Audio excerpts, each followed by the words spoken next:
আসসালামু আলাইকুম। আজকে আমি আপনাদের সাথে একটি আলুর কাটা রোল রেসিপি শেয়ার করব। অনেকে এটাকে সমুচা বলেও জানে, কিন্তু আমি এটাকে কাটা রোলই বলি। আমি আলুর রোল সমুচাটা বানানোর জন্য কিছু আলু সিদ্ধ করে এভাবে মথে নিয়েছি, দানা দানা থাকা যাবে না, এভাবে করে নিয়েছি। কাঁচামরিচ দিয়ে দিয়েছি, এখন কয়টা পেঁয়াজ দিয়ে দিচ্ছি, ধনেপাতা, সুস্বাদু হওয়ার জন্য কিছু মশলা দিব। এখানে চাট মশলার পরিবর্তে আমি হালিমের মশলা দিচ্ছি, সামান্য করে জিরার গুঁড়া, সামান্য মরিচের গুঁড়া, তারপর দিয়ে দিচ্ছি স্বাদ মতো লবণ। এখন সবগুলো উপকরণ একসাথে ভালো করে মেখে নিচ্ছি। আমার রোল সমোসা বানানোর জন্য আলু মাখাটা হয়ে গেছে। এখন আমি আটা নিয়েছি 2 কাপ, লবণ দিয়ে দিচ্ছি পরিমাণ মতো, দিয়ে দিচ্ছি কয়টি কারি জিরা। এখন ভালো করে এগুলো মিশিয়ে নিব। এখন দিয়ে দিচ্ছি তেল। পরোটার খামিরটা যেভাবে করে ঠিক এটা এভাবেই করতে হবে। তেলটা ভালো করে ময়দার সাথে মিশিয়ে নিব। এখন হালকা কুসুম গরম পানি দিয়ে দিব। এখানে এমন গরম পানি দিতে হবে যেটা হাত দিয়ে ধরা যায়।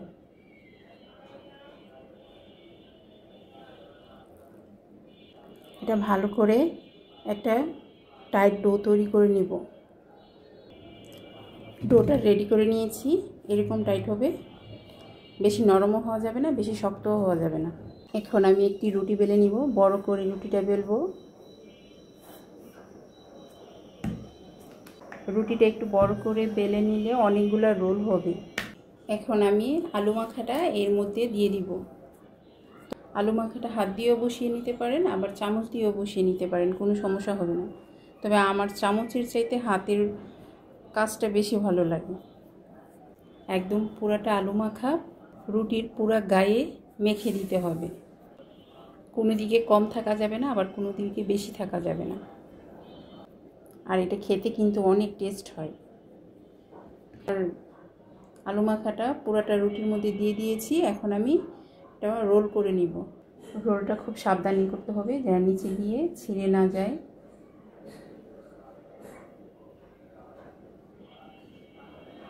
খুব ভালোভাবে আমি রোলটা করে নিতে পারছি। বাস, এখন আমি এভাবে করে নিব যাতে করে এদিকে খুলে না যায়। আমি আরেকটা রুটি বেলে নিচ্ছি। এই যে অমসৃণ জায়গাটা, এই অমসৃণ জায়গাটা থেকে রোলের শেপটা দেওয়া শুরু করেছি। এখন একটু গড়িয়ে নিতে হবে।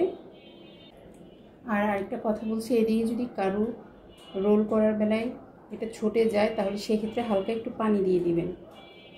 হালকা আঙ্গুলের সাহায্যে পানি দিয়ে মিলিয়ে নিতে হবে, তাহলে আর খুলবে না। আমি 2টি রোল বানিয়ে নিয়েছি। এখন এগুলো কেটে নিব। এটা একটু সমান করে কেটে নিচ্ছি। আমি কিভাবে কাটছি তো আপনারা দেখতেই পাচ্ছেন।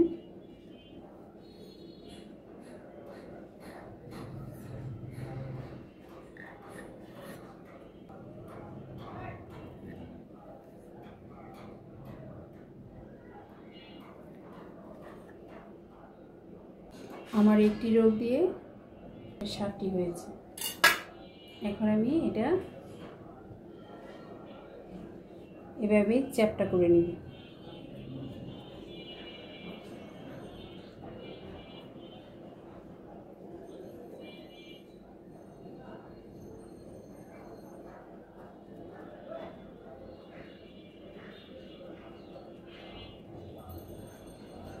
এটা দেখতে কিন্তু সুন্দর লাগছে। এখন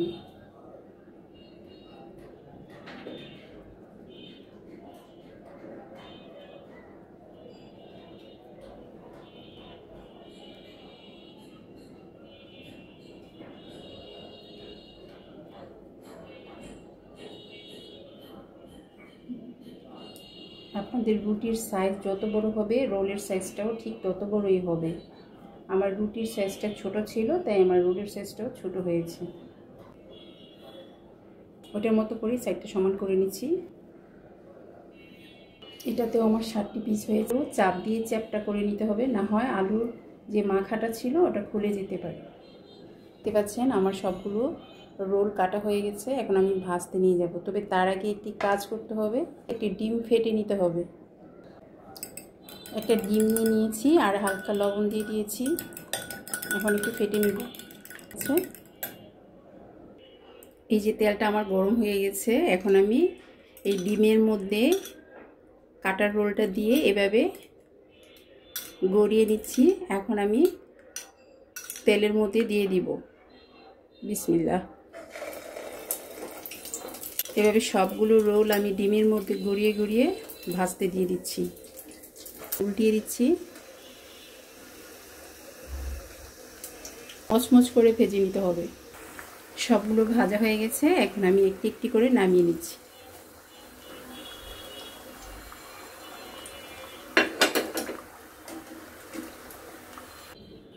আমার কাটা রোলগুলো ভাজা হয়ে গেছে।